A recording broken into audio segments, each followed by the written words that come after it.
एक छोटी सी लघु कथा कि मैं तीसरी कक्षा में पढ़ता था। एक दिन मुझे कहीं से खोटा भाव नकली रुपया मिला।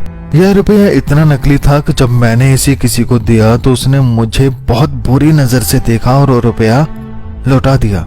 मैंने फिर इसे किसी और को देने का विचार ही छोड़ दिया, लेकिन ना जाने क्यों मैंने इसे फेंका नहीं बल्कि उसे अपनी जेब में रख लिया।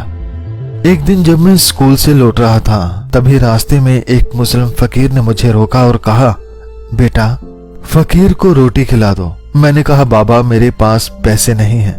लेकिन वह कहने लगा, 1 रुपया तो है। मैंने कहा, हाँ है तो सही, लेकिन वह भी खोटा है। तो फकीर ने कहा कि आज खोटा भी चलेगा। मैंने कहा कि अगर यह चलेगा तो मैं निश्चित रूप से आपको रोटी खिला दूंगा। गांव के पास ही नुक्कड़ में एक ढाबा था। सबसे पहले मैंने दुकानदार को वह खोटा सिक्का निकाल के दिया ताकि यदि उसे यह गलत लगे तो वह तुरंत उसे वापस कर दे, लेकिन उसने वापस नहीं किया बल्कि मेरी तरफ देखने लगा और फिर फकीर की तरफ देखा, जैसे वह समझ गया कि मैंने यह रुपया किसके लिए दिया है।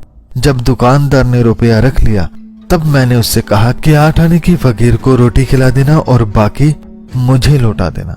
उसने मुझे 8 आने वापस किए और फकीर को बैठने का इशारा कर दिया।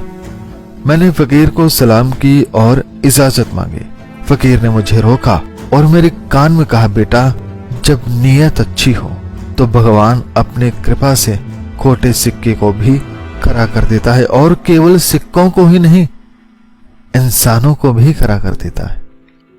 तो मैं उस दिन एक बहुत बड़ी सीख लेकर वहां से चला।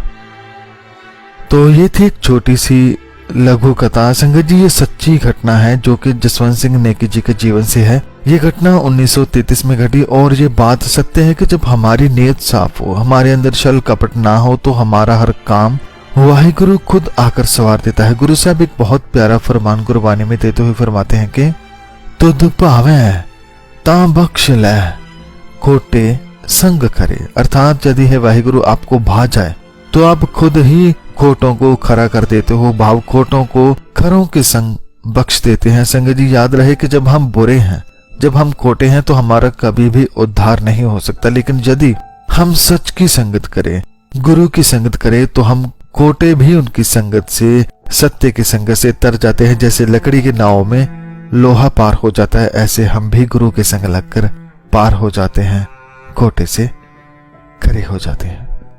धन्यवाद। वाहिगुरु जी का खालसा, वाहिगुरु जी की फतेह।